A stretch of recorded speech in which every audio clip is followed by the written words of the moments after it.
এই তিন প্রকারের তুলসী গাছ ভুলেও বাড়িতে রাখবেন না। পরিবারে অশান্তি, দুর্ভাগ্য ও অর্থকষ্ট লেগেই থাকবে।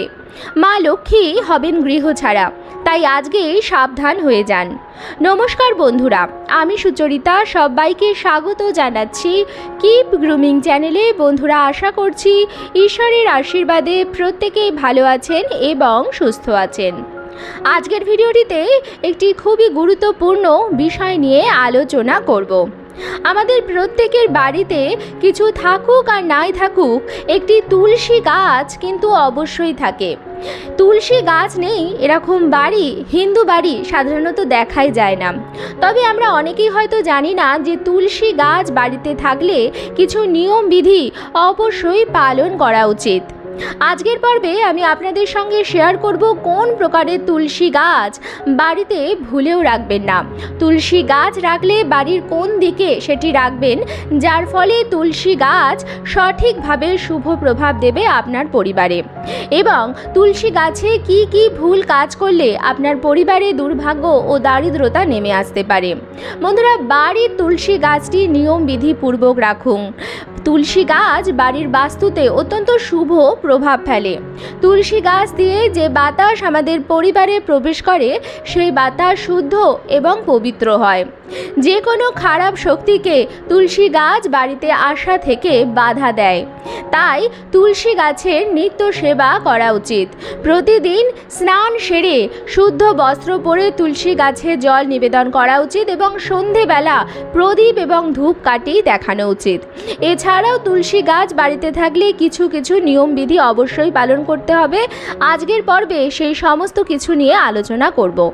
তাই আমার সকল দর্শক বন্ধুদের অনুরোধ করব যে আজকের এই ভিডিওটি একদমই স্কিপ না করে সম্পূর্ণ দেখবেন। দেখার পর যদি ভালো লাগে তাহলে অবশ্যই কিন্তু একটি লাইক করবেন, কমেন্টসে লিখবেন জয় তুলসী মহারানীর জয়, জয় মা লক্ষ্মীর জয়। এবং বন্ধুরা, অবশ্যই ভিডিওটি শেয়ার করবেন আপনাদের নিকট আত্মীয় স্বজন এবং বন্ধু বান্ধবদের সাথে, কারণ তুলসী গাছ প্রায় প্রত্যেকের বাড়িতেই আছে, তাই ভিডিওটি সবার কাছেই পৌঁছানো প্রয়োজন। চলুন বন্ধুরা, আসা যাক মূল পর্বে। সনাতন ধর্মে তুলসী গাছ অত্যন্ত মাহাত্ম্যপূর্ণ। মনে করা হয় এই গাছ নারায়ণের অত্যন্ত প্রিয়। এই কারণে তুলসী গাছকে অত্যন্ত শুভ ও পবিত্র বলে মনে করা হয়। পুরাণ অনুসারে তুলসী নারায়ণের স্ত্রী, তাই তুলসী গাছে স্বয়ং নারায়ণের বাস বলেও মনে করা হয়। সাধারণত দুই ধরনের তুলসী গাছ দেখতে পাওয়া যায় সচরাচর। তার মানে এই নয় যে শুধু দুই প্রকারেরই তুলসী গাছ হয়, কিন্তু সমস্ত বাড়িতে, গৃহস্থ বাড়িতে বা পশ্চিমবঙ্গে বা ভারতবর্ষের আনাচে কানাচেও যে দুটি তুলসী গাছ সর্বাধিক বেশি দেখতে পাওয়া যায় সেটি হচ্ছে রাম তুলসী গাছ এবং অন্যটি হচ্ছে শ্যাম তুলসী বা কৃষ্ণা তুলসী গাছ। যেহেতু তুলসী নারায়ণের প্রিয়, তাই দুই ধরনের তুলসী গাছকে নারায়ণের দুই অবতার শ্রীরাম ও শ্যাম অর্থাৎ কৃষ্ণের নামে করা হয়েছে। বাড়িতে তুলসী গাছ পোতার সময় কোন তুলসী গাছ বাড়িতে বসালে সঠিক হয় সেই নিয়ে অনেকের মনেই নানা সংশয় দেখা যায়।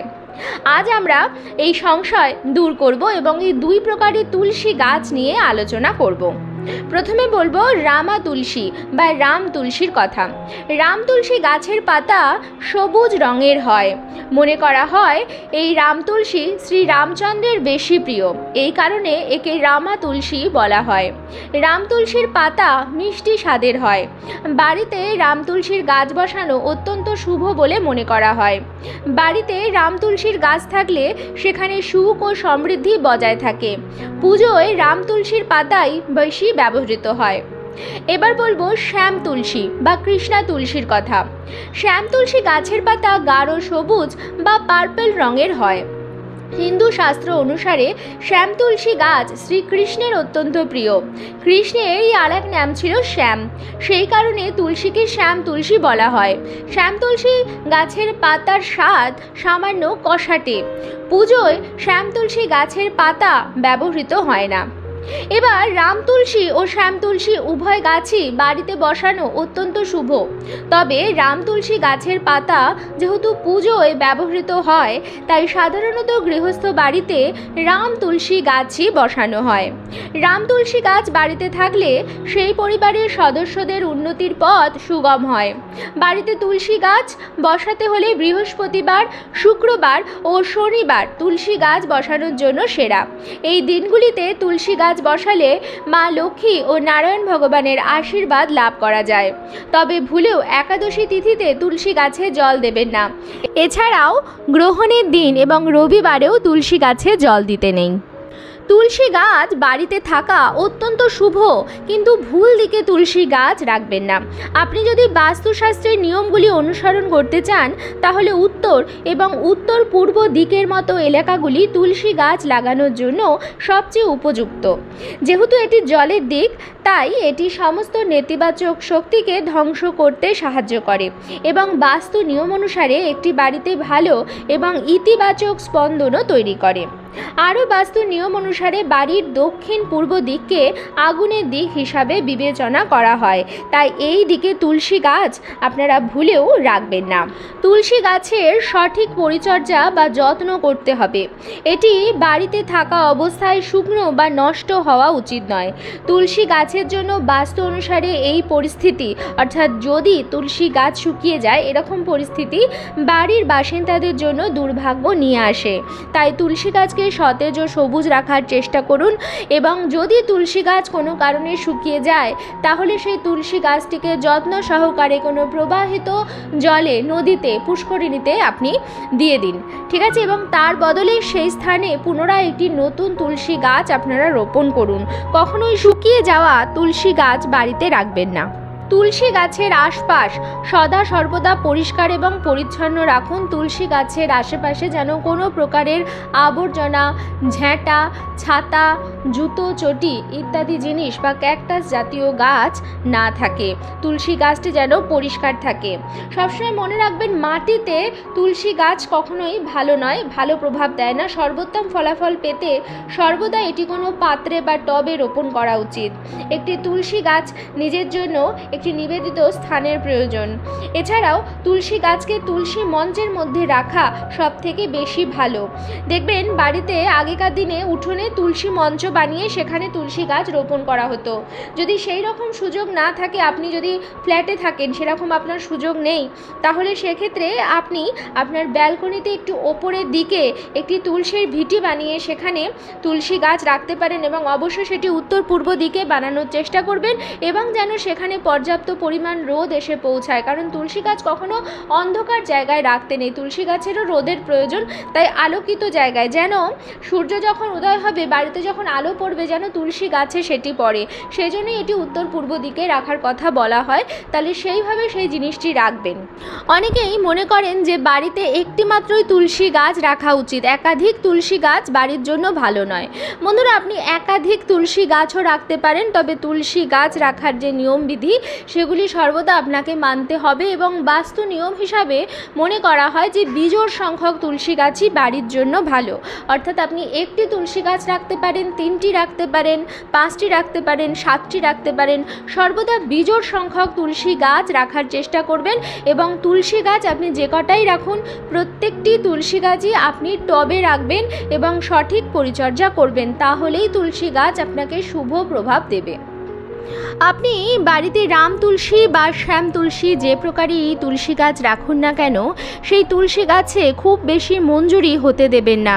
তুলসী গাছে যদি অধিক মঞ্জুরি হয়ে যায়, তাহলে সেটি বাড়ির জন্য শুভ বলে মনে করা হয় না। তাই অধিক মঞ্জুরি সম্পন্ন তুলসী গাছের মঞ্জুরিগুলো সামান্য ছেটে দেবেন এবং যে তুলসী গাছ থেকে ক্রমাগত পাতা ঝরে যাচ্ছে, সেরকম তুলসী গাছও বাড়ির জন্য শুভ নয়। তাই তুলসী গাছটির সঠিকভাবে যত্ন যত্ন নিন। এই এমন একটি গাছ হচ্ছে তুলসী গাছ, যেটি ধর্মীয় গুরুত্ব তো আছেই, বাস্তুশাস্ত্রে গুরুত্ব আছে এবং আয়ুর্বেদ শাস্ত্রেও তুলসী গাছের অসাধারণ তাৎপর্য রয়েছে। তাই তুলসী গাছ সঠিক পরিচর্যা সহকারে সঠিকভাবে বাড়িতে রাখুন। গৃহস্থ বাড়িতে সাধারণত রাম তুলসী এবং শ্যাম তুলসী দেখতে পাওয়া গেলেও আরও বিভিন্ন প্রকারের তুলসী গাছ আছে, যেমন মারোয়া তুলসী, পেপারমেন্ট তুলসী, লেবু তুলসী, মিষ্টি তুলসী, মশলা তুলসী, হিমালয় তুলসী এবং বন তুলসীও দেখতে পাওয়া যায়। হিন্দু ধর্মে তুলসীকে যতটা গুরুত্ব দেওয়া হয়েছে, আয়ুর্বেদেও তার সমান গুরুত্ব রয়েছে। সাহারানপুরের প্রকৃতি কুঞ্জে 10 ধরনের তুলসী গাছ লাগানো রয়েছে এবং এই 10 ধরনের তুলসী গাছ লাগানো রয়েছে ভেষজ বাগানে। এই 10 প্রকারের যে তুলসী প্রজাতি সেগুলি ভেষজ গুণে পরিপূর্ণ এবং নানা প্রকারের ঔষধিতে সেগুলি কাজে লাগে। তবে বাড়ির জন্য, বাড়িতে সুখ সমৃদ্ধির জন্য আপনারা রাম তুলসী এবং কৃষ্ণা তুলসী এই দুটো গাছই, বিশেষ করে সাদা বা রাম তুলসী গাছ বাড়িতে রাখার চেষ্টা করবেন। তাহলে তুলসী গাছ বাড়িতে রাখার পুণ্য বা শুভ ফল আপনারা পাবেন। আজকের পর্বটি আমি এখানেই শেষ করছি। আশা করছি আজকের ভিডিওটি আপনাদের ভালো লাগলো এবং একটু হলেও উপকারে লাগলো। ভিডিওটি ভালো লাগলে অবশ্যই কিন্তু লাইক, কমেন্টস এবং শেয়ার করবেন বন্ধুরা। আর যদি চ্যানেলে নতুন হন তাহলে অবশ্যই চ্যানেলটিকে সাবস্ক্রাইব করে আমার সাথে থাকবেন। দেখা হবে কিপ গ্রুমিংয়ের নতুন আরও একটি পর্ব নিয়ে। সবাই খুব ভালো থাকবেন, সুস্থ থাকবেন।